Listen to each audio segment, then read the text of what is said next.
Hello, everyone. My name is Britt, and I'm the marketing manager at e-tron Technologies. We're very excited that you're here with us today for our sixth LinkedIn Live for Talk to an Expert. We go live every last Thursday of the month, so keep your agendas open and add it into your calendars, and then follow us on LinkedIn so that you know what topics we will cover, and to find all the previous ones as well on YouTube and on our Spotify. So, for those who don't know us, each one is an international technology scale up dedicated to making software defined vehicles a reality for OEMs worldwide. Our house rules are, if you have any questions throughout the talk, just leave them in the comments and then they'll be answered at the end. Today, we've got our first external expert, which is Fergal, head of EVs at Amity Power, and recently mentioned in Forbes 30 under 30. Welcome. Could you please introduce yourself to the audience? Of course, yeah, thank you for the introduction, Britt. So my name's Fergal Harrington Beatty and I'm the head of electric vehicles at Amity Power. I started in the battery and EV industry in 2015, working for a small battery pack integrator in Coventry for 2 years. And then I spent 3 years working at a manufacturing consultancy, working with big OEMs like JLR, Ford, LEVC on their electrification plans. And then I joined Amity in January 2020 to take over their grant-funded strategy and also to take over all of their interactions in the electric vehicle space. And from tomorrow, I'll also be the head of sales, so I'll sort of aim the strategy across both electric vehicles and energy storage.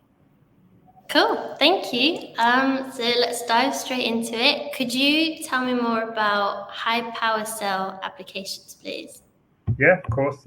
So at Amity, we're really keen to help our customers and also sort of potential strategic partners like e-tron understand the difference between power and energy cells, because it's something that we find is generally sort of misunderstood in the market. So at the moment, commercial lithium-ion battery cells, that they're either optimized for high energy density, so that means having a long range, or for high power density, which means being able to deliver lots of power without overheating. And essentially, there's a trade-off between how an energy cell is designed and how a power cell is designed, which we call like power energy ratio. So when you design a cell for high power, you want to use smaller active material particles in the mixes for both the cathode and the anode. So those are the electrodes. And also when you build the cell, you want your power cell to have lower loading and a higher porosity cathode. And also to obtain the highest power possible, you generally want to select the components in the high power cell that have very low internal resistance. So at Amity Power, we're focused on getting the lowest internal resistance possible, which means we can take a lot of power out of our battery cells very quickly. For example, with our ultra high power pouch cell, which is an NCA chemistry pouch cell, we're able to run that at 40C continuous discharge. And what that means to a non-engineer is that it means the cell is suitable to be used in like aerospace applications and in Formula One, in motorsport, in hypercars and supercars, because it means you can take a lot of power out of that cell very quickly. If you're then comparing that to cells for high energy, the requirement's quite different because you want to get as much material into that cell as possible. You find that generally that these cells have large particles of active material, so effectively more lithium, and they also have thicker coatings. So you effectively want to get as much of your active material into the cell as possible. At Amity, we have a 2170 energy cell product that we developed on the Ultra APC 16 program. So that's our energy cell. Fair enough, thank you. Could you specify what makes a high power battery cell, please? Yeah, so as I touched on in the design of a high power cell, you have to focus on certain things. So it's not only how the cell's built. So at Amity we have IP in the design of the cell, which we developed on a project some time ago, and we've now been commercializing. We've been doing this at the UK BIC, Cool. which is the UK Battery Industrialization Centre. And we've been running through all the various manufacturing challenges there when you make a power cell, but thanks to the APC and UK government support, we've been able to get through a lot of these issues, and we're now producing our first sample cells ready for customer testing in November this year, which is really exciting to get the cells into customers' hands. And these cells are, as I was saying, so different material, different also different construction. So we're trying to make our cell as thin as possible because that means you can get the heat out of the cell in the best way, and also the higher tab surface area, so the metal parts on either end of the pouch. The more of that tab surface area you have, the more you can cool the tabs of the cell. So those are some of the sort of design considerations when using a power cell. Cool, thank you. So I've heard, as well as high power, MT also has sodium ion cells for energy storage. Could you explain a bit more? Yeah, of course. So sodium ion is something I've already been talking about today. Actually, for those of us watching who've been at the Battery Show Europe in Stuttgart, I was on the sodium ion panel with Altris, Faradion, and Tiamat, which was really exciting. So sodium ion is a new kind of battery chemistry. It's been around in development for some time, but it's only just starting to be properly commercialized. Sodium ion batteries use in the cathode, they use sodium instead of lithium. And essentially, what that means is you get a battery cell that is safer and in the long run, we think much cheaper as well, because it means that you don't have to use any lithium in the cathode. And obviously, at the moment, there are a lot of concerns around where you get lithium from, for example. So geographically, there are only a few locations you can even mine lithium. And there are a lot of people really interested in using a battery cell that doesn't use any lithium whatsoever in the material. Also, from a safety point of view, you can discharge lithium down to 0 volts without worrying about what happens to the battery cell. And I think that's where we're quite excited to work more with e-tron and intelligent BMSs, which I think we're going to talk about a bit more.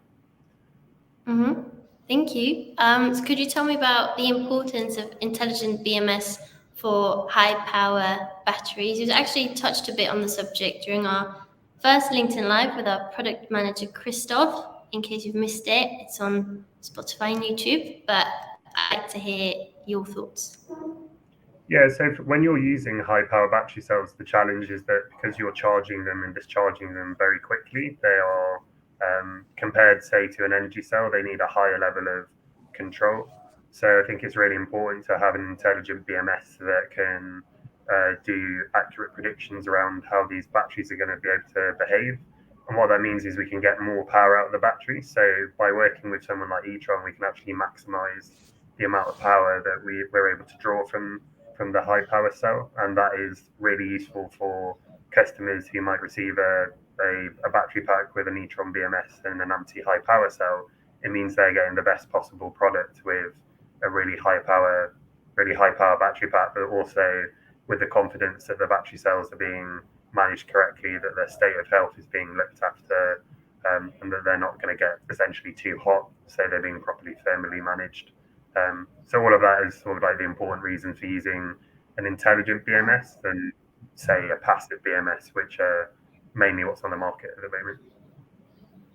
Fair enough. And I've heard sodium ion cells need unique battery management systems. Could you touch on that, please? Yeah, so as I mentioned, one of the really exciting things about sodium, exciting for a battery person at least, is the fact that you can discharge it down to 0 volts. But the current BMS systems on the market today, again, especially the passive ones or the, you might say, dumb sort of inverted commas, BMSs cannot work properly with sodium. So an off-the-shelf BMS. Also, it is difficult to track the sort of accurate state of health and state of charge of sodium ion batteries if you don't use intelligent BMSs, as it is with LFP. So it's really important to use intelligent BMS technology when you're using sodium ion battery packs to make the most of them and get as much energy out of them as possible whilst maintaining their life. Cool. Thank you. Well, I've learned a lot today, so thank you for answering all the questions. We've already got a few questions in. A few of them are from Etronians to, give people the time to type some questions up and to get the questions going. So, how much kilowatt or how much area? I'm not sure which part. Okay, so if we're referring to the ultra high power cell, I assume, so this is the large format pouch cell. So the cell at the moment we're making at the UK BIC has an energy density of around 145 watt hours per kilogram and a gravimetric power density of 3.5 kilowatts per kilogram. So it's a very high power density cell.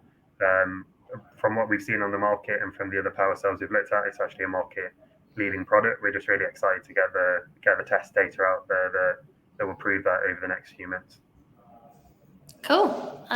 Someone else asked, what next generation products are MT looking at? Yeah, so sodium ion is definitely one of our next generation products, but it's something that's here today and it's something that we're able to make samples of and share with customers. So that's the Gen 1 sodium ion battery cell is capable of 140 watt hours per kilogram, which is equivalent to LFP. So it's equivalent to sort of basic lithium energy storage. But then we also are looking at on our roadmap for this sodium ion battery cell, we are looking at increasing that energy density to 155 watt hours per kilogram, and we've already seen that is possible in the lab. And we think it's possible with the cathode we're using to at least take it up to 170. So that's really improving the energy density of sodium so that you can use it in applications that are more sort of weight critical, as you might describe it. And then with our high power pouch cell, people really like the performance of that cell, but some customers are limited to only being able to use a cylindrical format cell, so like a 2170 cylinder. So we have an APC 18 project, APC being the Advanced Propulsion Center, and we are working with BMW, Sprint, Eltrium, Classic, and BP on developing an immersively cooled battery pack where we provide high power cylindrical cells. So that's really exciting as well. And these cells, just like the power cell, they mean you can get a lot of power out of a pack very quickly. Um, the particular focus on that product is just having a battery pack that you can also charge very quickly. So that's the sort of important takeaway from that project. Cool, thank you. Well, I hope that answered the question. Harry is asking, how is MT addressing sustainability? Yeah, so sustainability is really important for us. And as a cell manufacturer who has the opportunity to scale up now, we don't have a lot of the sort of inertia that some of the cell manufacturers who already have big gigafactories and manufacturing plants have, in that we can, from the outset, we can be as green as possible. So we are working with battery traceability companies and CO2 sort of people who measure the CO2 through the supply chain to ensure that we provide our customers with the greenest possible battery cells. So on the ESG side of things, it's something we take really seriously. We've also been involved in battery second life and recycling projects, and that's something we're going to continue to do as we scale up and establish battery manufacturing plants in the UK. And again, the benefit for our customers there and benefit for the environment is that we're electrifying in the greenest way possible. Cool, thank you. Amadeo asked a question. Do you see sodium ion technology breaking into mobility applications in the future?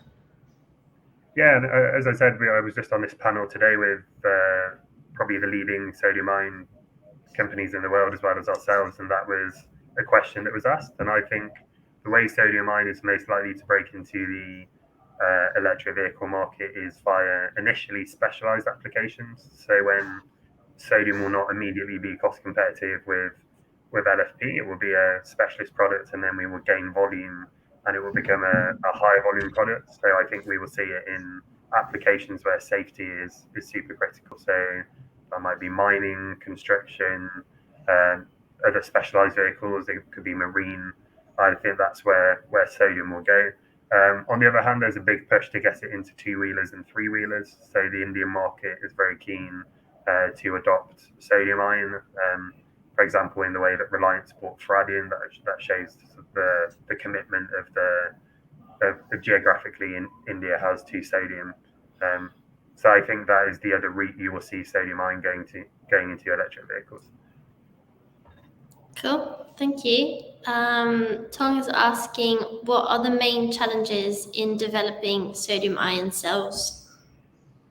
Yeah, so we can't go into, I would say, too much detail, just because it's the kind of thing that we have to keep sort of private, understandably. But in terms of it's been the design for manufacture process, sodium does share a lot of the same sort of building blocks as lithium, which is why it is something that will realistically be adopted. But there's still obviously technological development challenges you have to work through as you're scaling sodium. But that's what we've been doing, and we've been making really good progress, and that's why we have this generation 1 product that has 140 watts per kilogram, 30 amp hour cell, and we're really excited to share the results of that cell, and also to share it with customers. Cool, thank you. Are sodium ion batteries suitable also for high energy density applications in energy storage or telecom applications, for example? So at the moment, sodium, I think, is most likely to replace LFP products. So LFP being the sort of the lower energy density but safer lithium choice. But we do think that with improvements to the cathode and the anode, that you can get the energy density of sodium higher than where we are at the moment, and higher than where we think we can get to with the cathode. But that will be something on the roadmap. That is not something in the near term you will see sodium into a very high energy density. And that is also because there are sort of lithium chemistries that are more well suited for that, but then they have their own problems. Of course, they're usually a lot more unstable than sodium, more volatile. So that's why you want to focus on putting sodium into safety critical applications, not weight critical. Awesome, thank you. I think we have covered all of the questions. Well, I guess that's it for today. So thank you for answering all of these, and thank you for everyone who has attended and who has sent a question. Have a lovely day, and hope to see you in the next one. Bye. Bye, guys.